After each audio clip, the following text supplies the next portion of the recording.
बसला जी अपने बेड पर बैठी हुई थी और कुछ सोच रही थी। उनकी बगल में ही विक्रम जी बैठे हुए थे। बसला जी ने कहा, विक्रम, आखिर आदित्य करना क्या चाहता है? कितनी बार कहा है इस लड़के से, शादी कर ले शादी कर ले। आखिर कब तक इसी तरह से रहेगा? उम्र निकलती जा रही है, पर यह लड़का है कि मेरी बात सुनता ही नहीं है। मुझे तो डर है कि कहीं इसकी शादी करवाने से पहले ही मेरी आंखें बंद ना हो जाएं। वसुधा जी की बात सुनकर विक्रम जी ने कहा, माँ, आप ऐसी बातें मत कीजिए। आपको तो अभी अपने दोनों पोतों की शादी करवानी है। विक्रम जी की बात सुनकर वसुधा जी ने हंसते हुए कहा, सूरज का तो मुझे कुछ समझ नहीं आता। पहले उसने उस फूल सी बच्ची को तकलीफ दी, उसके साथ प्यार का नाटक किया और उसे बीच रास्ते में छोड़ दिया। फिर उसने कहा कि उसे रिया पसंद है, और मैंने तो यह सुना है कि काफी दिनों से वह रिया को इग्नोर कर रहा है। आखिर सूरज करना क्या चाहता है अपनी जिंदगी में? मुझे कुछ समझ में नहीं आता। मुझे आदित्य से ज्यादा तो सूरज की चिंता होती है। उसे लगता है कि मैं उसमें और आदित्य में फर्क करती हूँ, पर उसे यह समझ नहीं आता कि मैं उसकी भलाई के लिए ही हमेशा उसे डांटती रहती हूँ। वसुधा जी की बात सुनकर विक्रम जी ने प्यार से उनका हाथ पकड़ते हुए कहा, माँ, मैं जानता हूँ कि आप आदित्य और सूरज दोनों से ही प्यार करती हो, बस आप जताती नहीं हो। आप ये सब क्यों सोच रही हो? विक्रम जी की बात सुनकर वसुधा जी ने कहा, पर तेरी बीवी और तेरे बेटे को तो यही लगता है ना कि मुझे उन दोनों से नफरत है। मैं मानती हूँ कि मैं अपनी वसुंधरा से बहुत प्यार करती थी, क्योंकि बचपन से मैंने उसे अपने सामने बड़ा होते हुए देखा था। इसलिए मैंने उसकी शादी तेरे साथ की थी। पर इसका यह मतलब नहीं कि मैं शालिनी को पसंद नहीं करती, पर मुझे उसका नेचर, उसकी हरकतें पसंद नहीं है। शालिनी और वसुंधरा कहने को तो बेस्ट फ्रेंड थी, पर दोनों में जमीन आसमान का फर्क है। वसुधा जी की बात सुनकर विक्रम जी ने प्यार से कहा, माँ, आप तो जानती थी ना कि मेरी वसु दिल की कितनी साफ थी। शालिनी वैसी नहीं है, इसलिए तो मैं शालिनी की जगह वसुंधरा को अपनी लाइफ पार्टनर के रूप में चुना था। पर किस्मत को हमारा साथ मंजूर नहीं था। कहते हुए विक्रम जी की आवाज भारी हो गई। वसुंधरा जी और विक्रम जी की शादी लव मैरिज थी। वसुंधरा जी के गुजरने के बाद विक्रम जी दूसरी शादी नहीं करना चाहते थे, पर उस वक्त आदित्य सिर्फ 1 साल का था, और वसुंधरा ने मरने से पहले उनसे वादा लिया था कि वह आदित्य के लिए दूसरी शादी करेंगे, वह भी उनकी ही दोस्त शालिनी से। शालिनी जी और वसुंधरा जी कॉलेज की बेस्ट फ्रेंड थी। हालांकि विक्रम जी ने अपने बेटे आदित्य के लिए शालिनी जी के साथ दूसरी शादी की थी, पर वह जानते थे कि शालिनी कभी आदित्य को एक माँ का प्यार नहीं दे पाएगी। ना ही आदित्य ने कभी शालिनी को अपनी माँ माना, बल्कि आदित्य को तो बचपन से ही बसदा जी ने ही पाला था। इसलिए आदित्य उनकी कोई बात नहीं टालता था। विक्रम जी बैठे बैठे पुराने ख्यालों में खोए हुए थे।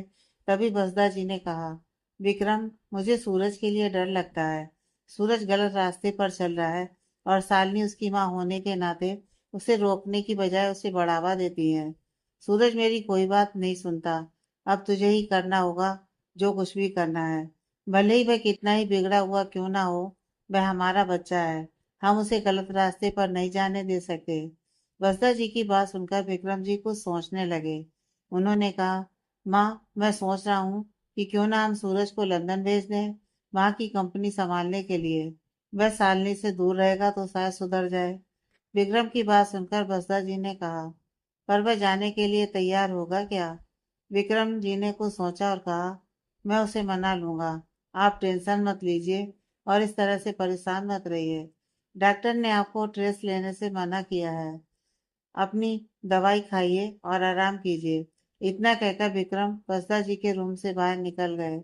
विक्रम जी के जाने के बाद वसुधा जी ने खुद से कहा, तू जानता नहीं उस शालिनी को, कितनी शातिर औरत है। मैं इतने सालों में समझ चुकी हूँ, उसने पूरी ही तरह से सूरज को अपने काबू में किया हुआ है। अगर सूरज ने उसकी बातें नहीं सुनी होती तो आज हमारा सूरज इतना बिगड़ा हुआ नहीं होता। मुझे तो कभी कभी समझ में नहीं आता कि कोई माँ अपने ही बेटे को इतना कैसे बिगाड़ सकती है गलत कामों में। वह सूरज को सपोर्ट करती है, उसे गलत काम सिखाती है, जबकि उसे गलत काम करने से रोकना चाहिए। वसुधा जी खुद से ही ये सब कह रही थी। आखिर में थककर उन्होंने अपनी दवाई खाई और आराम करने के लिए लेट गई, क्योंकि उनके हाथ में कुछ भी नहीं था। सूरज ना तो उनकी कोई बात मानता था, न ही उन्हें उम्मीद थी कि सूरज उनकी कोई बात मानेगा। वहीं दूसरी तरफ इस वक्त आदित्य के बिला में काव्या ने आंखें खोली और वो उठकर बैठ गई। उसने अंगड़ाई लेकर चारों तरफ देखा तो वह इस वक्त अपने रूम में थी। उसने खुद से कहा, मैं कब आई? फिर उसने सोचा जरूर मिस्टर खड़ूस लेकर आए होंगे। इतना सोचकर उसके चेहरे पर मुस्कुराहट आ गई। काव्या जल्दी से बेड से उतरी और बाथरूम में चली गई। कुछ देर बाद वह फ्रेश होकर बाहर आई। काव्या ने खुद से कहा, अब हम क्या करें? उसने घड़ी में टाइम देखा तो इस वक्त रात के 8 बज रहे थे। उसने खुद से कहा, डिनर का टाइम हो गया है। उसने इतना कहा ही था कि दरवाजे पर किसी सर्वेंट ने कहा, मैडम। सर्वेंट की आवाज़ सुनकर काव्या ने कहा, जी कहिए। सर्वेंट ने कहा, डिनर का टाइम हो गया है, आप चलिए। मैंने डाइनिंग टेबल पर खाना लगा दिया है। काव्या ने अपना सिर हिलाया और रूम से निकलकर नीचे लिविंग रूम में आ गई। लिविंग रूम में उसने आदित्य कहीं नजर नहीं आया। उसने खुद से कहा, यह मिस्टर खड़ूस कहाँ चले गए? उसने इतना कहा ही था कि पीछे से आदित्य ने कहा, तुमने मुझे बुलाया? आदित्य की आवाज सुनकर काव्या ने अपनी जीभ को दांतों के नीचे दबाते हुए कहा, हे कान्हा जी, जब भी हम इनको खड़ूस कहते हैं ये हमारे पीछे कहाँ से प्रकट हो जाते हैं। काव्या ने इतना कहा ही था कि उसे अपने कंधे पर आदित्य की गर्म सांसें महसूस हुई। उसकी बॉडी कांपने लगी। उसने धीरे आवाज में कहा, तो हम बस। उसने इतना कहा ही था कि आदित्य ने उसके कानों में गर्म हवा छोड़ते हुए कहा, बोलो ना, क्या कह रही थी? जब भी तुम मुझे खड़ूस कहती हो मैं अचानक से प्रकट हो जाता हूँ, है ना? काव्या ने कांपते हुए कहा, हमने ऐसा कुछ नहीं कहा है। आपने जरूर कुछ गलत सुना होगा।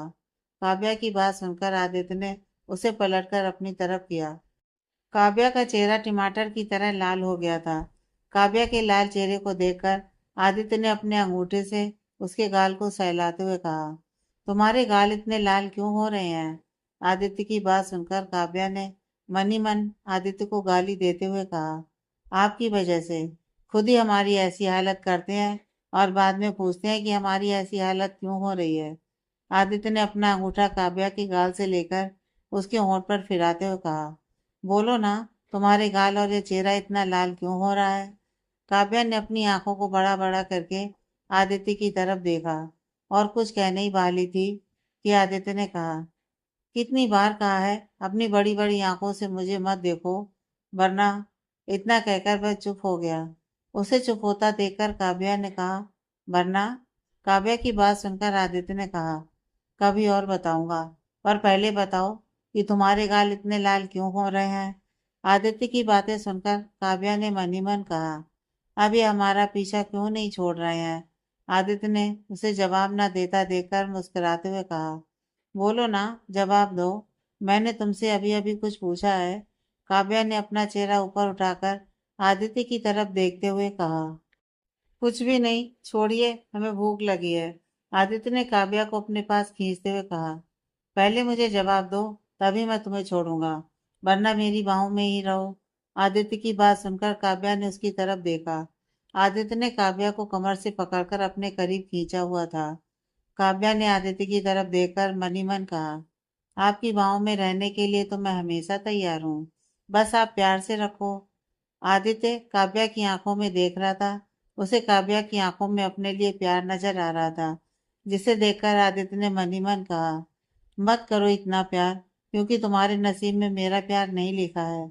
यह तो मैं बचपन में ही किसी और के नसीब में लिख दिया था और उसकी जगह मेरी लाइफ में कोई नहीं ले सकता, तुम भी नहीं। काव्या भी जैसे आदित्य की आंखों में उसका जवाब पढ़ पा रही थी। उसने आंखों ही आंखों से कहा, तो क्यों आते हैं हमारे इतने नजदीक कि आपकी आदत हो जाए हमें? दोनों इस वक्त आंखों ही आंखों में एक दूसरे से बात कर रहे थे। आदित्य ने कुछ देर तक काव्या की आंखों में देखा और उसे छोड़कर सीधा डाइनिंग एरिया की तरफ चला गया। काव्या ने पीछे से मन ही मन कहा, आखिर क्यों, क्यों हमारे साथ ही ऐसा होता है? जब हमें लगता है कि कोई है जिसे हम अपना मान सकते हैं, जिसके भरोसे हम सब कुछ कर सकते हैं, हमें एहसास होता है कि वह तो बस कुछ पल का छलावा है। आप भी बस कुछ ही दिनों के लिए हमारी जिंदगी में आए हो। जब हमें आपकी जरूरत होगी आप हमें छोड़कर चले जाओगे। काव्या ने मन ही मन कहा। उसके चेहरे पर एक करवाट बड़ी मुस्कुराहट आ गई। और फिर वह भी डाइनिंग टेबल की तरफ अपने कदम बढ़ाने लगी। उसने खुद से कहा, क्या भगवान जी, कभी आप हमारी लाइफ में कोई ऐसा इंसान भेजोगे जो हमें कहेगा कि मैं हमेशा तुम्हारे साथ हूँ? काव्या ने खुद से कहा और एक कड़वी सी मुस्कुराहट के साथ अपना जवाब नामे देकर खुद भी डाइनिंग टेबल के पास आकर बैठ गई। आदित्य इस वक्त हेड चेयर पर बैठा था और काव्या उसके 2-3 कुर्सी दूर बैठी हुई थी। यह देखकर आदित्य उसे बुरी तरह से घूरने लगा, पर काव्या को कोई फर्क नहीं पड़ा। उसने खुद से कहा, अगर हमें एक दिन दूर जाना ही है तो अभी से दूरी बनाना जरूरी है। उसने मन ही मन कहा और डिस्टेंस मेंटेन करके बैठ गई और चुपचाप अपना डिनर कंप्लीट करने लगी। आदित्य डिनर करते हुए उसे ही घूर रहा था, पर काव्या ने एक नज़र भी उसकी तरफ नहीं देखा। डिनर कंप्लीट होने के बाद काव्या ने आदित्य का इंतजार नहीं किया और अपनी कुर्सी से उठकर सीधा गार्डन की तरफ घूमने के लिए चली गई। यह देखकर आदित्य ने गुस्से से अपनी चम्मच को प्लेट में पटका और वह भी कुर्सी से उठकर खड़ा हो गया। आदित्य को इतने गुस्से में खड़ा होता देखकर सर्वेंट घबरा गए, पर किसी ने कुछ नहीं कहा और चुपचाप वहां से गायब हो गए। आदित्य ने काव्या जिस डायरेक्शन में गई थी उस डायरेक्शन में देखते हुए मन ही मन कहा, बहुत हिम्मत आ गई है तुम्हारे अंदर काव्या सिंह। तुमने मुझे इग्नोर किया, आदित्य कपूर को। इसकी सजा तो तुम्हें मिलकर रहेगी। कहकर वह सीधा घर से बाहर गार्डन की तरफ आ गया, जहां पर काव्या टहल रही थी। आदित्य, जो कि गुस्से से काव्या को सबक सिखाने के लिए वहां से बाहर आया था, उसका ध्यान काव्या पर गया, जो कि अपने दोनों हाथ सीने पर बांधकर अपने हाथों को रब कर रही थी और चांद को मुस्कुराते हुए देख रही थी। वह इस वक्त बहुत प्यारी लग रही थी। चांद की रोशनी उसके चेहरे पर पड़ रही थी। गार्डन में लगे हुए रंग बिरंगी लाइट्स में वह और भी ज्यादा परी लग रही थी। आदित्य तो अपनी जगह पर खड़ा होकर उसे ही देख रहा था। काव्या चांद को देखकर मन ही मन कह रही थी, न जाने क्यों हर जगह उम्मीद मिलती है कि कोई है जो हमेशा मेरा बनकर रहेगा। फिर आप उम्मीद क्यों तोड़ देते हो चंदू मामा?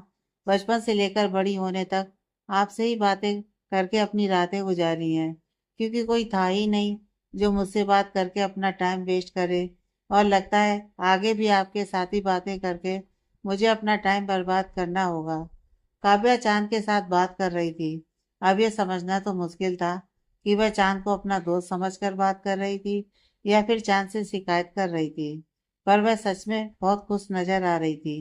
काव्या ने एक्सेप्ट कर लिया था कि उसकी लाइफ में कोई भी इंसान परमानेंट नहीं रह सकता, इसलिए उसने खुद को काबिल बनाकर खुश रहने का डिसीजन ले लिया था। काव्या को अब ज्यादा फर्क नहीं पड़ता था कि कोई उसकी जिंदगी में आए या चला जाए। उसने सब कुछ किस्मत पर छोड़ दिया था। आदित्य काव्या के चेहरे के एक्सप्रेशन देखकर समझने की कोशिश कर रहा था कि आखिर काव्या सोच क्या रही है। उसने खुद से कहा, मैं जानता हूँ कि मैं गलत कर रहा हूँ। मैं तुम्हें खुद से दूर भी रखना चाहता हूँ और खुद के पास भी रखना चाहता हूँ, और तुम इसी वजह से कंफ्यूज हो जाती हो। पर जो तुम मुझसे चाहती हो वह तुम्हें कभी नहीं दे सकता, कभी भी नहीं, क्योंकि वह जगह तो मैं बरसों पहले ही किसी को दे चुका हूँ। बस 8 महीने का इंतजार, उसके बाद तुम अपने रास्ते और मैं अपने रास्ते। पर ना जाने क्यों ऐसा लगता है कि ये सफर कभी ना कटे, ये 8 महीने कभी ना बीते। पर ऐसा तो नहीं हो सकता। बहुत जल्द हम हमेशा हमेशा के लिए एक दूसरे से अलग हो जाएंगे। यह सोचकर आदित्य काव्या को देखने लगा, जो अभी भी चांद को ही देख रही थी। आदित्य काव्या को देखते हुए यह सब कुछ सोच ही रहा था कि तभी काव्या ने बिना पीछे पलटे कहा, मुझे क्यों देख रहे हैं आप? देखना है तो चांद को देखिए, कितना खूबसूरत है ना। काव्या ने चांद पर अपनी नजर दिखाते हुए आदित्य से कहा। वहीं आदित्य ने काव्या की बात सुनकर उसकी तरफ देखकर खुद से कहा, चांद से तो कई गुना ज्यादा खूबसूरत तुम हो, पर नजर तुम पर टिकाने की जरूरत नहीं है, वह अपने आप तुम पर चली जाती है। काव्या अभी भी चांद को ही देख रही थी। तभी आदित्य जाकर उसके बगल में खड़ा हो गया। उसने चांद को देखते हुए काव्या से कहा, इस तरह से चांद को क्यों देख रही हो? यह रोज निकलता है, इसमें ऐसा क्या खास है? काव्या ने बिना आदित्य की तरफ देखे मुस्कुराते हुए कहा, उसमें खास है ना, ये हमें सिखाता है कि किस तरह से अंधेरे के बाद उजाला आता है। यह रोज खुद को बदलता है, फिर भी उतना ही खूबसूरत लगता है। हर रंग में, हर रूप में चांद खूबसूरत ही लगता है। आदित्य चुपचाप काव्या की बात सुन रहा था। काव्या ने अपनी बात कंटिन्यू करते हुए कहा।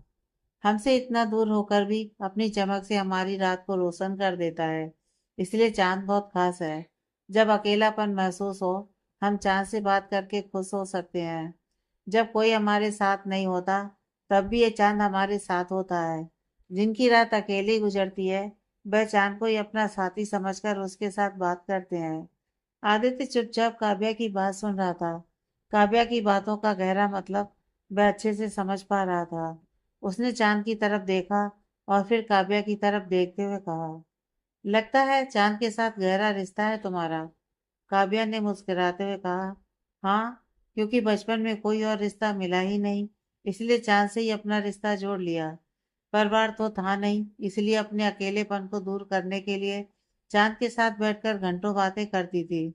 आज काफी टाइम बाद वही सब कर रही हूँ। तो आपको समझ में आया कि वही दिन अच्छे थे। किसी पर भरोसा नहीं करती थी, ना ही किसी से कोई उम्मीद होती थी। खुद पर भरोसा और खुद से उम्मीद। और आज एहसास हुआ कि जब जिंदगी में आप अकेले होते हो, तभी आपको इस चांद की याद आती है, जैसे कि आज मुझे। कहकर वह चुप हो गई। वहीं काव्या की बात सुनकर आदित्य ने उसकी बाजू पकड़कर उसे अपनी तरफ खींचते हुए कहा, तुम अकेली हो? आदित्य की बात सुनकर काव्या ने मुस्कुराते हुए कहा, हाँ, बहुत अकेली हूँ। इसलिए तो आज चांद से बातें करके अपने अकेलेपन को दूर कर रही हूँ। काव्या की बात सुनकर आदित्य ने उसे घूरते हुए कहा, क्या तुम्हें मैं दिखाई नहीं दे रहा हूँ, या फिर मैं तुम्हें इग्नोर कर रहा हूँ? आदित्य की बात सुनकर काव्या ने मुस्कुराते हुए कहा, मैं आपसे क्या बात करूं? आप तो हर बार खड़ूस जैसी शक्ल बनाकर घूमते हो। आपसे बात करने से पहले ही मेरी हालत खराब हो जाती है। इसलिए मैं तो चांद के साथ ही बात करके खुश हूँ। आप जाइए, अपना काम कीजिए। इतना कहकर वो दोबारा चांद को देखने लगी। आदित्य ने हैरानी से काव्या की तरफ देखा। इस लड़की ने अभी अभी उसे खड़ूस कहा था। उसने कहा, तुमने मुझे खड़ूस कहा? आदित्य की बात सुनकर काव्या को एहसास हुआ कि उसने अभी अभी आदित्य को खड़ूस कहा है। पर उसने मासूमियत से कहा, हमने आपको खड़ूस नहीं कहा। आपने जरूर कुछ गलत सुना होगा। अच्छा चलिए, अब हमें नींद आ रही है। Good night.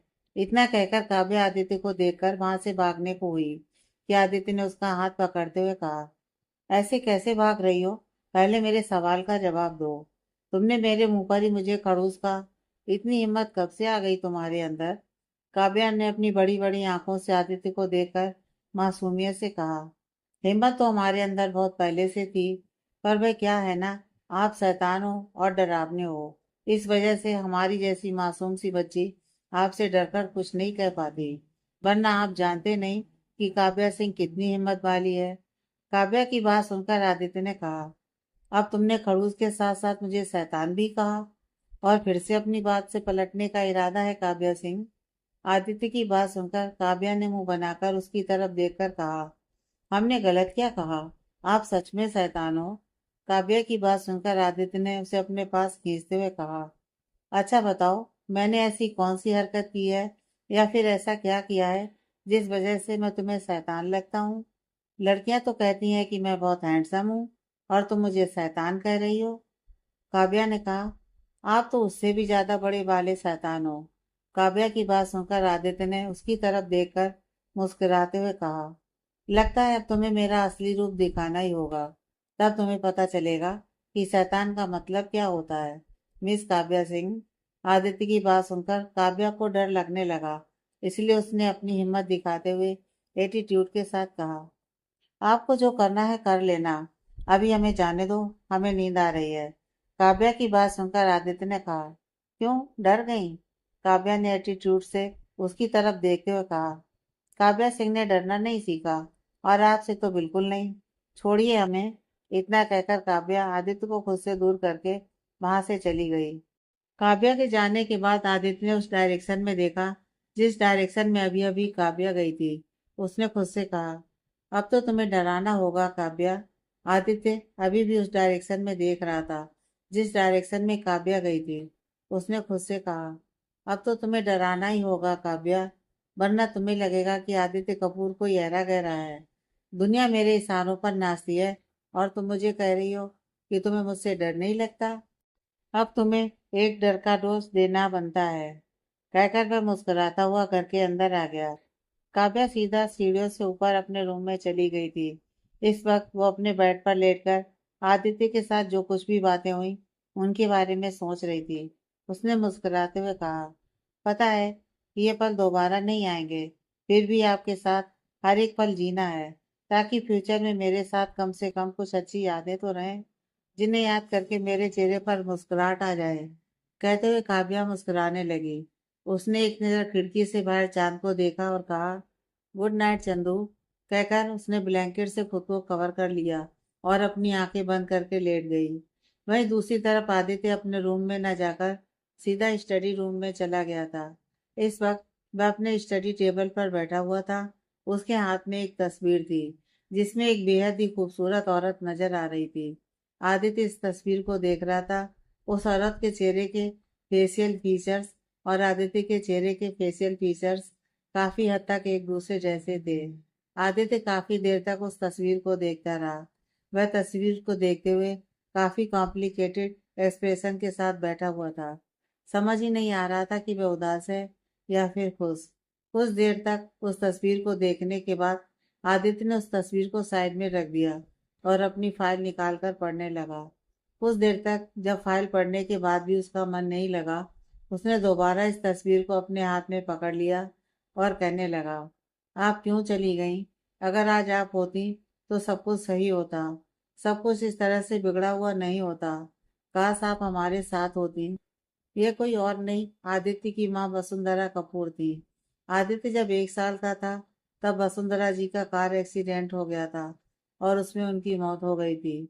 उसके बाद ही विक्रम जी ने दूसरी शादी शालिनी के साथ कर ली थी, क्योंकि वसुंधरा जी ने अपनी आखिरी सांस लेते हुए उनसे वादा मांगा था कि वे आदित्य के लिए दूसरी शादी करेंगे। वसुंधरा को लगा था कि उसकी सहेली शालिनी उसके बेटे आदित्य को माँ का प्यार देगी, पर शालिनी ने आदित्य को तो कभी अपना बेटा माना ही नहीं, बल्कि उसने तो आदित्य को विक्रम जी से दूर कर दिया। कुछ देर बाद आदित्य उस तस्वीर को वहीं पर छोड़कर सीधा स्टडी रूम से बाहर निकलकर अपने रूम में चला गया। अपने रूम में आने के बाद वह लैपटॉप पर काम करने लगा, क्योंकि उसे फिर भी नींद नहीं आ रही थी। उसने गुस्से से कहा, मुझे नींद क्यों नहीं आ रही है? वह लड़की आराम से अपने रूम में सो रही होगी और मैं यहाँ पर इस तरह से जग रहा हूँ। आदित्य ने मन ही मन कहा और बेड से उठकर खड़ा हो गया। उसने खुद से कहा, अगर मैं जाग रहा हूँ तो वह भी नहीं सो सकती। मैं उसे सोने ही नहीं दूंगा। कहकर आदित्य सीधा अपने रूम से निकलकर काव्या के रूम जहाँ वो सो रही थी उस रूम की तरफ अपने कदम बढ़ाने लगा। वह रूम आदित्य के रूम के बगल में ही था। आदित्य काव्या के रूम के बाहर आकर खड़ा हो गया। उसने गहरी सांस ली और रूम का दरवाजा खोला। दरवाजा खुल गया। यह देखकर आदित्य ने गुस्से से कहा, स्टूपिड, इतनी भी अकल नहीं है कि सोने से पहले अंदर का दरवाजा बंद करना चाहिए। लगता है सारी अकल बेच चुकी है यह। कहकर आदित्य गुस्से से रूम के अंदर आ गया। उसने पूरा प्लान बना लिया था कि वह काव्या को भी नहीं सोने देगा, पर जैसे ही उसने रूम के अंदर अपना कदम रखा, उसका ध्यान नाइट लैंप की रोशनी में आराम से सो रही काव्या पर गया। पूरे रूम में अंधेरा था, पर काव्या के सर के पास एक छोटा सा नाइट लैंप जल रहा था, जिस वजह से उसका चेहरा चमक रहा था और वह अंधेरे में किसी जुगनू की तरह लग रही थी। आदित्य, जो कि उसे उठाने के ख्याल से यहाँ पर आया था, काव्या को इस तरह से बेखबर सोता देखकर धीरे धीरे उसकी तरफ अपने कदम बढ़ाने लगा। अब उसके दिमाग में यह निकल चुका था कि वह यहाँ पर काव्या को परेशान करने के लिए आया था। आदित्य सीधा जाकर काव्या के पास खड़ा हो गया और काव्या को देखने लगा। इस वक्त काव्या बेहद खूबसूरत लग रही थी। उसके चेहरे पर कोई परेशानी नहीं थी।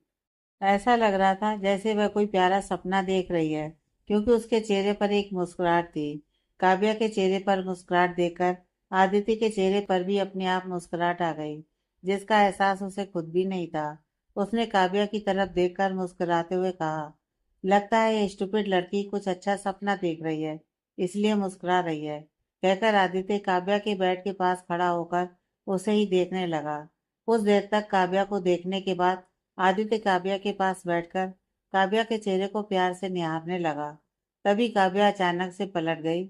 आदित्य डर के मारे वहां से उठकर खड़ा ही होने वाला था कि काव्या ने उसका हाथ पकड़ लिया और उसके हाथ को अपने सर के नीचे दबाकर आराम से लेट गई। काव्या की हरकत पर आदित्य हैरानी से उसकी तरफ देखने लगा। पर अब आदित्य का हाथ काव्या के सर के नीचे था और वह आराम से सो रही थी। आदित्य ने मन ही मन कहा, स्टूपिड गर्ल, छोड़ो मेरा हाथ। पर आदित्य के मुंह से ये शब्द नहीं निकले, क्योंकि वह काव्या की नींद नहीं खराब करना चाहता था और उसे यह भी समझ नहीं आ रहा था कि अगर काव्या उसे इस वक्त यहाँ पर देखेगी तो क्या करेगी। इसलिए वह चुपचाप उसी पोजीशन में बैठकर काव्या को देख रहा था। तभी आदित्य ने देखा, काव्या नींद में ही मुंह बना रही थी। काव्या को इस तरह से नींद में अजीब अजीब से मुंह बनाते देखकर आदित्य के चेहरे पर मुस्कुराहट आ गई। आदित्य मुस्कुराते हुए काव्या की तरफ देखने लगा। तभी काव्या नींद में ही अपनी जीभ से अपने लिप्स को लिप करने लगी। यह देखकर आदित्य का गला सूखने लगा। उसने काव्या की तरफ देखकर मन ही मन कहा, क्या ये लड़की नींद में भी मुझे सेड्यूस करना चाहती है। आदित्य काव्या की तरफ देखकर यही सब सोच रहा था। वहीं काव्या आदित्य के दिल और दिमाग में चल रहे ख्यालों से अनजान मजे से अपनी नींद पूरी कर रही थी। इस वक्त वह एक बहुत ही प्यारा सपना देख रही थी और उस सपने में आदित्य और वह एक दूसरे का हाथ पकड़कर कहीं घूम रहे थे और काव्या सपने में देख रही थी कि वह इस वक्त एक चॉकलेट खा रही है जो कि उसके लिप्स पर लग गया है और काव्या सपने में इस चॉकलेट को अपनी जीभ की मदद से खाने की कोशिश कर रही थी, जिस वजह से नींद में वह अपनी जीभ से लिप्स को लिक कर रही थी और यही आदित्य को उकसाने का काम कर रहा था। आदित्य ने काव्या की तरफ देखकर मन ही मन कहा, मुझे यहाँ से जाना होगा, वरना ये स्टूपिड लड़की ना जाने और क्या क्या करेगी। इतना कहकर उसने अपना हाथ काव्या के हाथ से छुड़ाने की कोशिश की तो काव्या ने उसके हाथ को और भी मजबूती से पकड़ लिया। आदित्य ने गुस्से से मन ही मन कहा, यह स्टूपिड लड़की मुझे पागल करके छोड़ेगी। क्या जरूरत थी मुझ गधे को इसके पास आने की। आदित्य को अब खुद पर गुस्सा आ रहा था। काव्या तो आदित्य को परेशान करके मजे से सो रही थी। वहीं आदित्य काव्या को देखकर खुद पर से अपना कंट्रोल खो रहा था। उसने धीरे से झुककर काव्या के गालों पर अपना अंगूठा फिराते हुए कहा, इसके गाल कितने सॉफ्ट हैं, बिल्कुल किसी रुई की तरह। कहकर वह उसके गालों को सहलाने लगा। आदित्य को यह करने में बहुत मजा आ रहा था। धीरे धीरे वह उसके गाल से होते हुए उसके लिप्स पर अपना अंगूठा फेरने लगा। आदित्य का दिल अब उसके गाल पर किस करने का कर रहा था, पर उसने जैसे तैसे खुद को कंट्रोल किया हुआ था और वह काव्या के चेहरे को ही देख रहा था, जो कि अंधेरे में भी चांद की तरह चमक रहा था। काव्या अभी भी आराम से सो रही थी और नींद में मुंह बना रही थी। वह बार बार छोटे बच्चों की तरह मुंह बना रही थी। इस वजह से वह और भी ज्यादा क्यूट लग रही थी। आदित्य उसके चेहरे के बनते बिगड़ते एक्सप्रेशन देख रहा था। उसने जल्दी से अपनी पैंट की पॉकेट में हाथ डालकर अपना मोबाइल निकाला और काव्या की दो तीन प्यारी सेल्फीज क्लिक कर ली। काव्या बहुत क्यूट लग रही थी सभी तस्वीरों में। आदित्य ने उन तस्वीरों को देखते हुए मुस्कुराकर कहा, कितनी क्यूट लग रही है ये। इतना कहकर उसने जल्दी से उन तस्वीरों को हाइड कर दिया और मोबाइल अपनी पैंट की पॉकेट में डालकर काव्या को देखने लगा। तभी उसने देखा कि काव्या ने नींद में ही अपने गालों को फुला लिया है। उसने मन ही मन कहा, आखिर ये लड़की देख क्या रही है जो सपने में इस तरह की अजीब हरकतें कर रही है। कहकर आदित्य धीरे धीरे काव्या के चेहरे के नजदीक बढ़ने लगा। उसने काव्या की होठों की तरफ देखा। काव्या धीरे धीरे कुछ कह रही थी जो कि आदित्य को समझ में नहीं आ रहा था, और उसके हिलते हुए गुलाबी लिप्स को देखकर अब उसका खुद पर से कंट्रोल पूरी तरह से छूट चुका था। आदित्य ने काव्या के गुलाबी होठों को देखते हुए कहा, तुम मुझे इनविटेशन दे रही हो, बाद में मुझे कुछ मत कहना। कहकर उसने धीरे से अपने होठों को काव्या के गालों पर फिराना शुरू कर दिया और उसके गुलाबी गालों को किस करने लगा। काव्या के गाल बहुत सॉफ्ट थे, जिस वजह से आदित्य को बहुत ही अच्छा लग रहा था और वह प्यार से उसके गालों पर अपने होठों को फिरा रहा था। काव्या को भी गुदगुदी हो रही थी, जिस वजह से वह नींद में ही हंस रही थी। आदित्य ने देखकर काव्या की तरफ देखा, कहीं उसकी नींद तो नहीं खुल गई। पर जब उसने देखा कि काव्या नींद में ही हंस रही है, उसके चेहरे पर सुकून नजर आने लगा। आदित्य ने दोबारा अपने होठों को काव्या के गालों से लेकर गर्दन तक फिराना शुरू कर दिया। अब उसे ये करने में मजा आ रहा था। वह एक हाथ से काव्या की कमर को भी सहला रहा था। वही नींद में काव्या न जाने क्या देख रही थी, वह भी आदित्य की पीठ पर हाथ फेर रही थी। कुछ देर बाद आदित्य ने अपनी लिप्स को काव्या की गर्दन से हटाकर उसकी तरफ देखा। उसके किस करने की वजह से काव्या के गुलाबी गाल और भी ज्यादा लाल हो गए थे और वह और क्यूट लग रही थी। यह देखकर आदित्य के चेहरे पर मुस्कुराहट आ गई। उसने काव्या के लिप्स की तरफ देखा। काव्या धीरे धीरे कुछ कह रही थी, जिस वजह से उसके लिप्स अब और भी ज्यादा आकर्षक लग रहे थे। आदित्य ने बिना एक पल वेस्ट किए उसके लिप्स पर अपने लिप्स रख दिए और उसे प्यार से किस करने लगा। आदित्य पहले तो काफी सॉफ्टली किस कर रहा था, पर धीरे धीरे उसकी किस डीप और पैशनेट होती गई। वही सपने में भी आदित्य काव्या को किस कर रहा था, इसलिए काव्या नींद में ही आदित्य को रिस्पॉन्स दे रही थी। काव्या को भी रिस्पॉन्स देता देखकर आदित्य खुशी से उसे और पैशनेट तरीके से किस कर रहा था। आदित्य इस वक्त काव्या के नींद में होने का फायदा उठा रहा था, पर उसे इससे कोई फर्क नहीं पड़ रहा था। उसे काव्या को किस करने में बहुत अच्छा लग रहा था।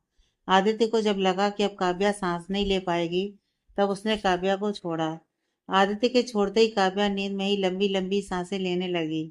आदित्य हैरान था क्योंकि काव्या की अभी भी नींद नहीं खुली थी। उसने खुद से कहा, अगर सोने का कंपटीशन किया जाए तो ये लड़की जरूर फर्स्ट प्राइज लेकर आएगी। कहकर उसने अपना सिर हिला दिया। आदित्य का हाथ अभी भी काव्या के चेहरे के नीचे था। उसने मन ही मन कहा, इतनी देर से इतना कुछ कर लिया, फिर भी इस लड़की ने मेरे हाथ को नहीं छोड़ा। शायद मेरा हाथ अपने पास रखना चाहती है। ठाकुर, मुझे अपने दोनों हाथ दे दे, कहकर आदित्य धीरे से हंसने लगा। आदित्य को खुद पर यकीन नहीं हो रहा था कि वह इस तरह की मजाकिया बात भी कर सकता है। उसने एक नज़र काव्या की तरफ देखा और मुस्कुराते हुए कहा, सच में ना जाने तुमसे ऐसा क्या रिश्ता जुड़ गया है। तुम्हारे साथ बात करने का, तुम्हारे साथ मस्ती करने का दिल करता है। मैं जानता हूँ कि यह सब कुछ अजीब है, पर मैं खुद को रोक नहीं पाता तुम्हारे करीब आने से। जबकि मैं जानता हूँ कि मैं किसी और का हूँ और उसकी जगह मैं तुम्हें कभी नहीं दे सकता। I am really sorry Kavya, मैं तुम्हारे साथ गलत कर रहा हूँ। कहते हुए आदित्य के चेहरे पर अजीब से एक्सप्रेशन आ गए। उसने काव्या के चेहरे की तरफ देखा और उसके चेहरे को देखते देखते ही न जाने कब वह भी काव्या के बेड पर ही सो गया। उसे इस बात का एहसास ही नहीं हुआ। आधी रात को आदित्य को ऐसा लगा जैसे उसके ऊपर कुछ रेंग रहा है। उसने झट से अपनी आंखें खोलकर देखा तो उसे महसूस हुआ कि एक छोटी सी लड़की उसके ऊपर पूरी तरह से लेटी हुई है और उसे लिपट कर सो रही है। आदित्य ने ध्यान से देखा तो ये काव्या थी, जो कि किसी बंदर के बच्चे की तरह उससे लिपट कर सो रही थी। यह देखकर कि काव्या कैसे सो रही है, आदित्य ने मन ही मन कहा, इतना गंदा सोने का पोस्टर किसका हो सकता है। आदित्य को ऐसे सोने की बिल्कुल भी आदत नहीं थी। वह काफी अनकंफर्टेबल फील कर रहा था, पर वह इस वक्त काव्या को उठा भी नहीं सकता था। इसलिए उसने जैसे तैसे अपनी आंखें बंद की और सो गया। काव्या ने अपना चेहरा उसके सीने में छुपाया हुआ था और आराम से सो रही थी। आदित्य को उसकी गर्म सांसें अपने सीने पर महसूस हो रही थी, जिस वजह से वह काफी बेचैन हो रहा था। पर फिर भी उसने काव्या को खुद से दूर नहीं किया, ना ही खुद दूर हुआ। शायद उसे काव्या की करीबी सुकून पहुंचा रही थी। जैसे तैसे आदित्य भी काव्या को गले लगाकर सो गया। अगली सुबह खिड़की से आने वाली रोशनी से आदित्य की आंख खुली। तभी उसे अपने ऊपर भार महसूस हुआ। आदित्य की झट से आंख खुल गई। उसे एहसास हुआ कि काव्या उसके ऊपर सो रही है। उसने खुद से कहा, ओ माय गॉड, सुबह हो चुकी है। आदित्य ने काव्या की तरफ देखा, जिसका चेहरा उसके सीने में छुपा हुआ था, जिस वजह से सूरज की रोशनी उसके चेहरे पर नहीं पड़ रही थी। आदित्य ने धीरे से काव्या को बेड पर लिटाया और उसके चेहरे की तरफ देखने लगा। काव्या इस वक्त बहुत क्यूट लग रही थी। उसके चेहरे पर मासूमियत नजर आ रही थी। आदित्य ने धीरे से झुककर काव्या के माथे पर किस किया और फिर जल्दी से उसने पर्दे बंद कर दिए। उसने खुद से कहा, मुझे जल्दी से यहाँ से जाना होगा। अगर यह उठ गई तो जरूर कुछ गलत ही समझने लगेगी। इतना कहकर आदित्य तेजी से काव्या के रूम से बाहर निकल गया। उसने ठीक से दरवाजा लगा दिया और अपने रूम में जाकर सीधा बाथरूम में चला गया। बाथरूम में जाकर उसने ठंडे पानी का शॉवर ऑन किया और उसके नीचे खड़ा होकर सोचने लगा कि किस तरह से रात में वह काव्या के रूम में काव्या को सबक सिखाने के लिए गया था, पर वहां जाकर उसने क्या किया। ये याद आते ही कि उसने काव्या को नींद में किस किया, आदित्य ने खुद से कहा, मैंने इनडायरेक्ट उसकी नींद में होने का फायदा उठाया है। आदित्य, तू छिछोरों जैसी हरकतें कैसे कर सकता है। तू आदित्य कपूर है, कोई ऐरा गैरा नहीं। आदित्य ने खुद से कहा और फिर गहरी सांस ली। कुछ देर बाद वह बाथरूम से नहाकर बाहर निकला और सीधा लिविंग रूम में आ गया। उसे लिविंग रूम में आकर 1 घंटे से ज्यादा का वक्त हो चुका था और वह न्यूज़पेपर पढ़ रहा था। पर काव्या अभी तक नीचे नहीं आई थी। उसने मन ही मन कहा, कितना सोती है ये लड़की। वही काव्या जो कि आराम से अपने रूम में सो रही थी, धीरे से उसकी आंख खुली और वो उठकर बैठ गई। तभी उसे ऐसा लगा जैसे वह रात को किसी नर्म बिस्तर पर सोई थी। उसने अपने बिस्तर की तरफ देखा और फिर मुंह बनाते हुए कहा, इसी पर तो रोज सोती हूँ, पर पता नहीं ऐसा क्यों लग रहा था कि रात को मैं काफी अच्छी चीज पर सोई थी। कितनी प्यारी नींद आई। कहते हुए काव्या के चेहरे पर बड़ी सी मुस्कुराहट आ गई। फिर काव्या धीरे से उठकर खड़ी हो गई और आईने के सामने जाकर उसने अपने बालों का जूड़ा बनाया। तभी उसका ध्यान अपने होठों पर गया, जो कि सूजे हुए लग रहे थे। काव्या ने खुद से कहा, मेरे लिप्स इतने कैसे सूज गए। मैंने तो सपने में उनको किस किया था। सपने में जो कुछ भी उसने देखा था, सब कुछ याद करते हुए काव्या के चेहरे पर एक बड़ी सी मुस्कुराहट आ गई और शर्म की लाली आ गई। सपने में काव्या ने देखा था कि आदित्य उसे जबरदस्ती काफी वाइल्ड तरीके से किस कर रहा है और वह भी उसका साथ दे रही थी। काव्या को तो लग रहा था कि किसी सपने की वजह से उसके लिप्स इतने डार्क रेड हो चुके हैं, पर वह इस बात से अनजान थी कि उसने सपने में नहीं बल्कि सच में आदित्य को किस किया था। उसने एक नज़र खुद को देखा और फिर शर्माते हुए सीधा बाथरूम में चली गई। आदित्य अब काव्या का इंतजार करते करते थक चुका था। उसे गुस्सा भी आ रहा था क्योंकि उसे काव्या को देखना था। अभी वह सर्वेंट को काव्या को उठाने के लिए भेजने ही वाला था कि तभी उसे सीढ़ियों से नीचे आ रही काव्या दिखी। काव्या इस वक्त तैयार हो चुकी थी। उसने ब्लैक कलर का सिंपल सा ड्रेस पहना हुआ था, जो कि उसके घुटने से थोड़ा नीचे था। उस ड्रेस में काव्या काफी क्यूट लग रही थी। काव्या ने अपने बालों को हमेशा की तरह खुला छोड़ा हुआ था। काव्या को देखते ही आदित्य के चेहरे पर एक छोटी सी मुस्कुराहट आ गई, जो कि उसने जल्दी से छुपा ली और अपना न्यूज़पेपर पढ़ने लगी। काव्या धीरे धीरे नीचे आ रही थी। जैसे ही उसका ध्यान लिविंग रूम में बैठे आदित्य पर गया, उसे याद आ गया कि उसने सपने में क्या देखा था। सब कुछ याद करते ही उसके गाल टमाटर की तरह लाल हो गए। उसने खुद से कहा, काव्या तो कितनी बेशर्म हो गई है। सपने में क्या क्या देखती है। इतना कहकर उसने एक नज़र फिर से आदित्य की तरफ देखा। उसे आदित्य का चेहरा तो ध्यान से नजर नहीं आ रहा था, पर यह सोच सोच कर ही कि अभी वह आदित्य के सामने जा रही है, उसे बहुत शर्म आ रही थी। जैसे तैसे करते हुए वह किसी कछुए की तरह चलते चलते लिविंग रूम में आ गई और आदित्य से थोड़ी दूरी बनाकर सोफे पर बैठ गई। वहीं आदित्य ने जब देखा कि काव्या उससे दूरी बनाकर बैठी है, उसे गुस्सा आने लगा, पर उसने कुछ नहीं कहा और वह अपना न्यूज़पेपर पढ़ने लगा। कुछ देर में सर्वेंट ने कहा, सर मैडम, हमने ब्रेकफास्ट लगा दिया है, आप लोग डाइनिंग टेबल पर चलिए। सर्वेंट के इतना कहते ही आदित्य ने एटीट्यूड के साथ अपना न्यूज़पेपर साइड में रखा और किसी राजा की तरह चलता हुआ डाइनिंग एरिया की तरफ जाने लगा। काव्या ने उसे देखकर मन ही मन कहा, इन्हें अगर कोई इस तरह से चलता हुआ देख ले तो सच में इनका दीवाना हो जाए। इनकी हर एक अदा में एक अलग ही नशा है। कभी कभी तो लगता है ये आदमी ही नशीला है। कहते हुए काव्या भी धीरे धीरे उसके पीछे डाइनिंग एरिया में आ गई। डाइनिंग एरिया में उसका ध्यान हेड चेयर पर बैठे आदित्य पर गया। काव्या सीधा जाकर उससे 4-5 कुर्सी दूर बैठ गई। यह देखकर आदित्य, जो कि चुपचाप था, उसने गुस्से से कहा, क्या मुझ में कांटे लगे हुए हैं। काव्या, जो कि अभी अभी अपनी कुर्सी पर बैठी थी, आदित्य की बात सुनकर हैरानी से उसकी तरफ देखने लगी। उसने कहा, आप ऐसा क्यों कह रहे हैं। काव्या की बात सुनकर आदित्य ने गुस्से से टेबल पर अपना हाथ पटकते हुए कहा, तो मुझसे इतना डिस्टेंस बनाकर क्यों बैठी हुई हो। जैसे अगर मेरे पास बैठ गई तो मैं अपने कांटे तुम्हें चुभा दूंगा। आदित्य की बात का मतलब समझकर काव्या ने खुद से कहा, काव्या, क्या जरूरत थी इतनी दूर बैठने की। अभी अकड़ू फिर से गुस्सा करेगा।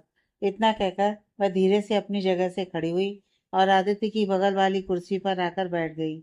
आदित्य ने गुस्से से काव्या को देखते हुए कहा, भगवान ने तुम्हें बस रात को ही बोलने के लिए जुबान दी है। आदित्य की बातें सुनकर काव्या बड़ी बड़ी आंखों से उसकी तरफ देखने लगी। यह देखकर आदित्य ने अपने सर पर हाथ रखते हुए कहा, कितनी बार कहा है, बड़ी बड़ी आंखों से देखने से कुछ नहीं होने वाला। मेरे सवाल का जवाब दिया करो, ना कि बड़ी बड़ी आंखों से घूरो। आदित्य की बात सुनकर काव्या ने अपनी आंखों को छोटा करते हुए कहा, आखिर आप कहना क्या चाहते हो। अब हम अपनी आंखों को भी अपनी मर्जी से नहीं घुमा सकते। काव्या की बात सुनकर आदित्य ने उसकी आंखों में देखते हुए कहा, मैंने ये कहा है कि मेरी बात का जवाब दो। बोलो, मुझसे दूर जाकर क्यों बैठी हो? रात को मेरे साथ घंटों तक बकवास करती रहती हो और सुबह होते ही तुम्हारी जबान पर ताला लग जाता है। क्या इसकी कोई खास वजह है? आदित्य की बात सुनकर काव्या ने अपना चेहरा नीचे झुकाते हुए कहा, पता नहीं हमें रात को क्या हो गया था, पर सच बात तो यह है कि हमें आपसे सच में डर लगता है। डर लगता है कि अगर हमने गलती से आपको कुछ गलत कह दिया तो आप हमसे गुस्सा हो जाओगे। इतना कहकर काव्या ने अपना चेहरा नीचे झुका लिया। काव्या की बात सुनकर आदित्य हैरानी से उसकी तरफ देखने लगा। उसने कहा, क्या मैंने कभी तुम पर गुस्सा किया है, वह भी बेवजह? आदित्य का सवाल सुनकर काव्या ने धीरे से अपना चेहरा ऊपर उठाकर उसकी तरफ देखकर मासूमियत से कहा, नहीं। आदित्य ने काव्या को घूरते हुए कहा, क्या मैंने कभी तुम्हारे साथ बदतमीजी की है? आदित्य का यह सवाल सुनकर काव्या ने धीरे से कहा, नहीं। आदित्य ने कहा, क्या मैंने कभी तुम्हें गंदी नजरों से देखा है? काव्या ने आदित्य की तरफ देखा और कहा, नहीं। पर आप ये सब सवाल क्यों पूछ रहे हो?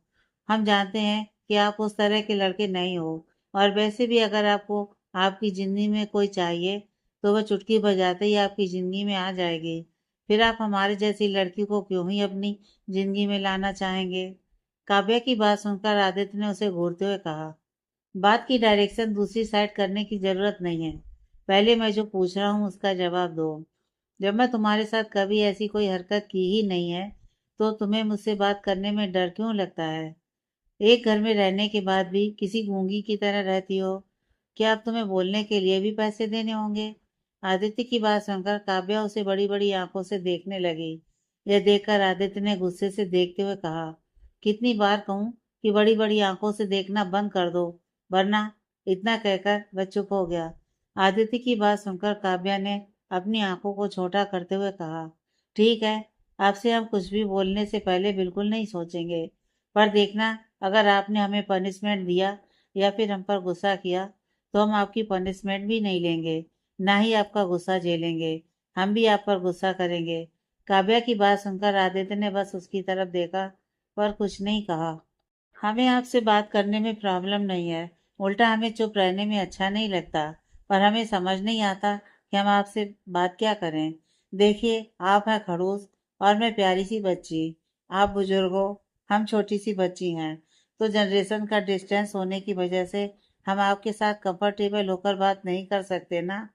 काव्या लगातार बड़बड़ कर रही थी, इस बात से अनजान कि उसके सामने बैठा इंसान उसे गुस्से से देख रहा है।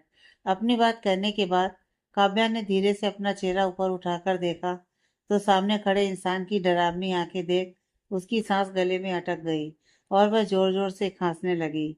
आदित्य उसे अपनी डरावनी आंखों से गुस्से से देख रहा था।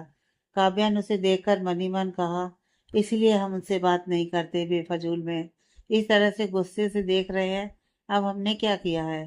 काव्या खुद से कह ही रही थी, तभी आदित्य ने उसे गुस्से से देखते हुए कहा, क्या कहा तुमने? मैं बुजुर्ग हूँ, तुम बच्ची हो। हमारे बीच में जनरेशन का गैप है। अच्छा, जरा बताना कि मेरी उम्र क्या है? आदित्य के मुंह से यह सुनकर कि उसने अभी अभी क्या कहा है, काव्या ने अपनी जीभ काटते हुए खुद से कहा, हे भगवान, हम इतने स्टूपिड क्यों हैं? हमने इनको बूढ़ा कह दिया, इसलिए ये इस तरह से घूर रहे हैं। इतना कहकर वह गुस्से से खुद से बातें करने लगी। आदित्य ने जब देखा कि काव्या उसके सवाल का जवाब नहीं दे रही है, उसने गुस्से से कहा, काव्या, मैंने तुमसे अभी अभी कुछ पूछा है, जवाब दो। क्या कहा तुमने? आदित्य की बात सुनकर काव्या ने अपनी बत्तीसी चमकाते हुए कहा, हम तो मजाक कर रहे थे। आप तो बस 26 साल के हो और हम 21 के। आप बस हमसे 5 साल छोटे हो। कहकर वह हंसने लगी। वही काव्या की बात सुनकर आदित्य उसे देखने लगा। आदित्य को दोबारा खुद को गुस्से से देखता देखकर काव्या ने मासूमियत से खुद से कहा, अब हमने क्या कह दिया भगवान जी, जो है हमें इस तरह से गुस्से से देख रहे हैं। काव्या को समझ में नहीं आ रहा था कि अब आदित्य क्यों गुस्से से देख रहा है। तभी आदित्य ने उसे गुस्से से देखते हुए कहा, क्या कहा कि मैं तुमसे 5 साल छोटा हूँ? क्या मैं तुम्हें 15 साल का छोटा सा बच्चा दिखाई दे रहा हूँ? आदित्य की बात सुनकर काव्या को एहसास हो गया कि उसने आदित्य को खुद से छोटा और खुद को बड़ा कहा है। उसने खुद को डांटते हुए कहा, हे भगवान, काव्या क्या बोलती है तू? सामने शैतान बैठा हुआ है और तू उसे उकसा रही है कि वह तुझे खा जाए। आदित्य काव्या के चेहरे के एक्सप्रेशन देख रहा था, जो कि खुद को ही डांटते हुए काफी क्यूट लग रही थी। उसने खुद से कहा, डाइनिंग टेबल पर चुपचाप बैठने से अच्छा तो है कि इसके साथ लड़ाई कर लो। आदित्य को काव्या के साथ इस तरह से लड़ाई करने में बहुत मजा आ रहा था। काव्या की बातें सुनकर उसे गुस्सा बिल्कुल भी नहीं आ रहा था, बल्कि वह काव्या को परेशान करने के लिए जानबूझकर गुस्से में होने की एक्टिंग कर रहा था, जिस वजह से बेचारी काव्या की हालत खराब हो रही थी और आदित्य मजे ले रहा था। आदित्य ने जब देखा कि काव्या लगभग रोने जैसी शक्ल बना चुकी है, उसने कहा, ओके ओके, ज्यादा परेशान मत हो, मैं गुस्सा नहीं हूँ। बस अगली बार से मेरी उम्र के बारे में कोई कमेंट मत करना। आदित्य की बात सुनकर काव्या ने जल्दी जल्दी अपना सिर हिलाया और कहा, पक्का हम आगे से आपको कभी बुजुर्ग नहीं कहेंगे, हम आपको बाद में कहेंगे। ओके। काव्या की बात सुनकर इस बार भी आदित्य ने उसे गुस्से से देखा, तो काव्या ने मन ही मन रोते हुए कहा, इस पागल आदमी के साथ बिल्कुल बात नहीं करेंगे हम, ये हमें पागल करके छोड़ेगा। काव्या के चेहरे के एक्सप्रेशन देखकर आदित्य ने उसे देखते हुए कहा, तुम्हारी हिम्मत कैसे हुई मुझे पागल आदमी कहने की? आदित्य की बात सुनकर काव्या ने अपने बाल खींचते हुए कहा, आप पागल हो, हमें पागल करके छोड़ोगे? इतना कहकर वह पैर पटकते हुए वहां से उठकर लिविंग रूम में चली गई। वहीं काव्या की हरकत देखकर आदित्य को हंसी आ गई। आदित्य हंसते हुए काव्या की तरफ देख रहा था, जो कि गुस्से से उठकर लिविंग रूम में चली गई थी।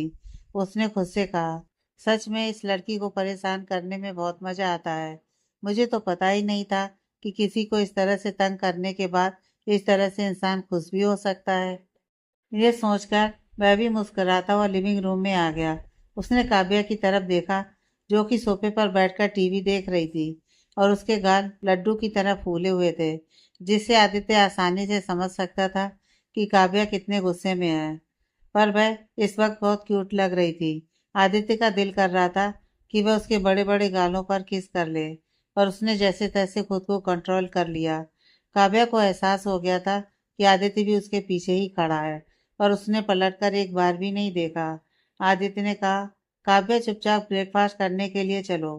काव्या ने आदित्य की बात सुनकर उसे इस तरह से इग्नोर कर दिया, जैसे उसने आदित्य की आवाज़ सुनी ही ना हो। यह देखकर कि काव्या उसे इग्नोर कर रही है, आदित्य ने थोड़े गुस्से से कहा, काव्या, मैं लास्ट टाइम कह रहा हूँ, चुपचाप ब्रेकफास्ट के लिए चलो, वरना बाद में जो कुछ भी होगा उसका दोस्त तुम मुझे मत देना। आदित्य की धमकी का भी काव्या पर कोई असर नहीं पड़ा। वह अभी भी मुंह बनाकर जब टीवी को देख रही थी। काव्या को इस तरह से खुद की बात इग्नोर करता देखकर आदित्य ने खुद से कहा, मुझे अंडर एस्टिमेट कर रही हो काव्या, अब तो तुम्हें सबक सिखाना ही होगा। इतना कहकर वह सीधा काव्या के सामने आकर खड़ा हो गया। काव्या ने जब देखा कि आदित्य टीवी के सामने खड़ा हो गया है, वह गुस्से से उसे देखने लगी, पर अगले ही पल वह वहां से उठकर दूसरे सोफे पर जाकर बैठ गई। काव्या को खुद को दोबारा इस तरह से इग्नोर करता देखकर आदित्य ने गुस्से से कहा, बहुत हिम्मत आ गई है काव्या के अंदर, अब इसे सबक सिखाना ही होगा। कहकर वह सीधा काव्या के पास आ गया। काव्या दोबारा उठकर कहीं और जाती, इससे पहले आदित्य ने उसे झटके से गोद में उठा लिया और उसे लेकर डाइनिंग एरिया की तरफ जाने लगा। यह देखकर काव्या ने गुस्से से कहा, छोड़िए, हमें हमें कहीं नहीं जाना, छोड़िए। काव्या अपने छोटे छोटे हाथों से आदित्य की पीठ पर मार कर उसे खुद को छुड़ाने की कोशिश कर रही थी, पर आदित्य की पकड़ काव्या पर काफी मजबूत थी। उसने एक नज़र गुस्से से काव्या की तरफ देखा। काव्या, जो कि आदित्य को खुद से दूर करने की कोशिश कर रही थी, आदित्य की डरावनी नजरों को देखकर उसने कुछ नहीं कहा और चुपचाप आदित्य की गोद में रह गई। आदित्य काव्या को लेकर डाइनिंग एरिया में आ गया। उसने काव्या की तरफ देखा और उसे अपनी गोद में ही लेकर एक कुर्सी पर बैठ गया। यह देखकर काव्या ने हैरानी से कहा, हमें दूसरी कुर्सी पर बिठाइए। काव्या की बात सुनकर आदित्य ने कहा, बिल्कुल भी नहीं, चुपचाप बैठो और जो कुछ भी मैं कर रहा हूँ करने दो, वरना मुझसे बुरा कोई नहीं होगा। आदित्य की बात सुनकर काव्या ने मुंह बनाकर मन ही मन कहा, आपसे बुरा कोई हो भी नहीं सकता। काव्या के चेहरे के एक्सप्रेशन देखकर आदित्य ने अपने हाथ में एक स्पून लेते हुए कहा, मुझे सब सुनाई दे रहा है। काव्या ने आदित्य की तरफ देखकर बड़ी बड़ी आंखों से कहा, हाँ, आप तो शैतान हो ना, इसलिए आपको सब पता चल जाता है। काव्या के मुंह से खुद के लिए शैतान सुनकर आदित्य उसे गुस्से से देखने लगा, पर काव्या ने उसकी तरफ देखते हुए कहा, हमें गुस्से से देखने से कुछ नहीं होगा, हम नहीं डरते आपसे। काव्या की बात सुनकर आदित्य ने मुस्कुराते हुए कहा, अभी जिस तरह से डरकर तुम मेरी गोद में चिपक कर मुझसे बैठी हुई हो, इसके बाद भी तुम कह रही हो कि तुम्हें डर नहीं लगता। आदित्य की बात सुनकर काव्या उसे अपनी छोटी छोटी आंखें करके घूरने लगी। यह देखकर आदित्य ने कहा, चुपचाप खाना खाओ। इतना कहकर उसने अपने हाथ में पकड़ा हुआ स्पून काव्या के मुंह की तरफ कर दिया। काव्या ने एक नज़र उसकी तरफ देखा और चुपचाप अपना मुंह खोल दिया। आदित्य ने अपने हाथ से उसे पूरा ब्रेकफास्ट कराया और काव्या भी चुपचाप उसके हाथ से ब्रेकफास्ट करने लगी। हालांकि वह आदित्य से गुस्सा होने का नाटक कर रही थी, पर आदित्य को खुद के साथ इस तरह से बिहेव करता देखकर उसे काफी अच्छा लग रहा था। आदित्य शायद जिंदगी में पहली बार इस तरह से किसी की परवाह कर रहा था। उसे भी यकीन नहीं हो रहा था कि वह अपने हाथ से किसी लड़की को खाना खिला रहा है। कुछ देर बाद दोनों का ब्रेकफास्ट हो चुका था। काव्या को खिलाने के बाद आदित्य ने भी खुद ब्रेकफास्ट कर लिया था। तब तक काव्या उसकी बगल की कुर्सी पर बैठकर उसे ही निहार रही थी। आदित्य काफी एलिगेंट तरीके से खाना खाता था। उसे देखकर ऐसा लगता था जैसे वह किसी रियासत का राजा हो। काव्या ने उसे देखकर मन ही मन कहा, सच में आपकी हर एक अदा पर हर एक लड़कियां फिदा हो जाती हैं, इसलिए तो मैं आपकी दीवानी हो गई हूँ। आदित्य भले ही अपना ब्रेकफास्ट खा रहा था, पर वह महसूस कर सकता था कि काव्या उसे ही देख रही है। उसने अपना ब्रेकफास्ट खत्म करने के बाद टिश्यू पेपर से अपना चेहरा क्लीन करते हुए कहा, मुझे क्यों घूर रही हो? नजर लगाना चाहती हो क्या? आदित्य की बात सुनकर काव्या ने मुंह बनाकर उसकी तरफ देखा और कहा, हम कहाँ जाएं? शूटिंग तो कल से स्टार्ट होने वाली है। आप अभी अपने ऑफिस जा रहे हो। हम घर पर बोर हो जाएंगे। क्या हम सृष्टि से मिलने के लिए जाएं? काव्या की बात सुनकर आदित्य ने काव्या की तरफ देखा और फिर कुछ सोचते हुए कहा, ठीक है, तुम जाओ, पर अपना ध्यान रखना। आदित्य की बात सुनकर काव्या ने मुस्कुराते हुए कहा, हाँ, हम अपना ध्यान रखेंगे। आप परेशान मत होइए। कुछ देर बाद आदित्य ऑफिस के लिए निकल गया और उसने ड्राइवर से कह दिया कि जहाँ कहीं भी काव्या को जाना हो वह उसे लेकर चला जाए। काव्या भी अपने रूम में तैयार होने के लिए चली गई। अपने रूम में जाकर उसने एक सिंपल सी टी शर्ट निकाली जो कि ग्रे कलर की थी और एक ब्लैक कलर की शर्ट। कुछ ही देर में वह तैयार हो चुकी थी। उसने अपने बालों को खुला छोड़ा हुआ था और चेहरे पर हल्का मेकअप किया था। काव्या ने खुद को आईने में देखा और अपना चेहरा देखने लगी। उसका चेहरा पूरी तरह से क्लीन हो चुका था। जो दवाइयां उस डॉक्टर ने काव्या को दी थी वह सच में काफी असरदार थी। काव्या ने मुस्कुराते हुए कहा, सच में अगर आप शायद हमें उस डॉक्टर के पास लेकर नहीं जाते तो हमारा चेहरा कभी पहले जैसा नहीं हो पाता। उस दिन जब हमने अपने चेहरे को देखा था हम कितना डर गए थे, ये सिर्फ हम ही जानते हैं। काव्या को कभी नहीं लगा था कि उसका चेहरा पहले की तरह क्लीन हो जाएगा, पर इस वक्त उसका चेहरा पहले की तरह ही बेदाग और खूबसूरत नजर आ रहा था। रेडी होने के बाद काव्या ने जल्दी से अपना मोबाइल निकाला और षष्ठी का नंबर डायल कर दिया। उसने षष्ठी को कॉल किया। दूसरी तरफ से षष्ठी ने फोन उठाते हुए कहा, कैसी है मेरी जान? पहली बार खुद से कॉल कर रही है, वरना मुझे तो लगा था कि तुम मुझे भूल ही गई है। षष्ठी की बात सुनकर काव्या ने हंसते हुए कहा, ऐसा कभी नहीं हो सकता कि मैं तुझे भूल जाऊं। वैसे मुझे बता, क्या तू फ्री है? काव्या की बात सुनकर षष्ठी ने कहा, क्यों? तू मुझे यह सवाल क्यों कर रही है? और तू इंडिया कब आ रही है? तेरी तबीयत तो ठीक है ना? और तेरे चेहरे के सारे धब्बे मिट चुके हैं ना? षष्ठी ने फिक्र भरी आवाज में कहा। षष्ठी की बात सुनकर काव्या ने मुस्कुराते हुए कहा, मैं ठीक हूँ और मेरे चेहरे के धब्बे भी मिट चुके हैं। मैं बस तुमसे मिलना चाहती थी। मुझे काफी बोर फील हो रहा है। अगर तू फ्री है तो मैं तुझसे मिलने के लिए आ जाती हूँ। काव्या की बात सुनकर षष्ठी ने कहा, तो ठीक है, तू सिंह कारपोरेशन आ जा। मैं इस वक्त ऑफिस में हूँ। डैडी ने मुझे ऑफिस ज्वाइन करने के लिए कहा है और तू तो जानती है ना कि मैं उनकी बात नहीं टाल सकती। पहले से ही काफी बार उनकी बात टाल कर उनका गुस्सा झेल चुकी हूँ। अब और मेरे अंदर हिम्मत नहीं बची कि मैं उनका गुस्सा झेल सकूं। इसलिए तू ऑफिस आ जा, साथ में मिलकर लंच करेंगे। वैसे भी थोड़ी देर में लंच टाइम हो ही जाएगा। षष्ठी की बात सुनकर काव्या ने कहा, ठीक है, मैं आ रही हूँ। कुछ ही देर में काव्या सिंह कारपोरेशन के सामने खड़ी थी। सिंह कारपोरेशन भी काफी बड़ी कंपनी थी जो कि षष्ठी के पापा की थी। काव्या मुस्कुराते हुए अंदर आ गई। रिसेप्शन पर बैठी लड़की को षष्ठी ने पहले इन्फॉर्म कर दिया था कि उसकी फ्रेंड आने वाली है जिसका नाम काव्या सिंह है। काव्या ने रिसेप्शन के पास जाकर उस लड़की की तरफ देखकर मुस्कुराते हुए कहा, हमारा नाम काव्या सिंह है, हमें शशि सिंह से मिलना है। क्या उन्होंने इन्फॉर्म किया था? काव्या की बात सुनकर रिसेप्शन पर बैठी लड़की ने पोलाइट आवाज में कहा। जी मैडम, शशि मैम ने पहले ही बता दिया था कि कोई उनसे मिलने के लिए आने वाला है। आप थर्ड फ्लोर पर चली जाइए। थर्ड फ्लोर पर सेकंड केबिन शशि मैम का ही है। रिसेप्शन पर बैठी लड़की की बात सुनकर काव्या ने मुस्कुराते हुए उसकी तरफ देखा और फिर वह लिफ्ट से सीधा थर्ड फ्लोर पर आ गई। ऑफिस के सभी लोग काव्या को ही देख रहे थे। काव्या लगी इतनी प्यारी और खूबसूरत रही थी। उसे देखकर ऐसा लग रहा था जैसे काव्या की उम्र 16 या 17 साल होगी। वह कहीं से भी बड़ी नहीं लग रही थी। सिंपल कपड़ों में भी वह काफी अट्रैक्टिव लग रही थी, जिस वजह से ऑफिस के ज्यादातर लड़कों का ध्यान उस पर ही जा रहा था और लड़कियां जलन भरी नजरों से उसे ही देख रही थी। कुछ ही देर बाद काव्या की लिफ्ट थर्ड फ्लोर पर आकर रुक गई। थर्ड फ्लोर पर आते ही उसका ध्यान सबसे पहले केबिन पर गया।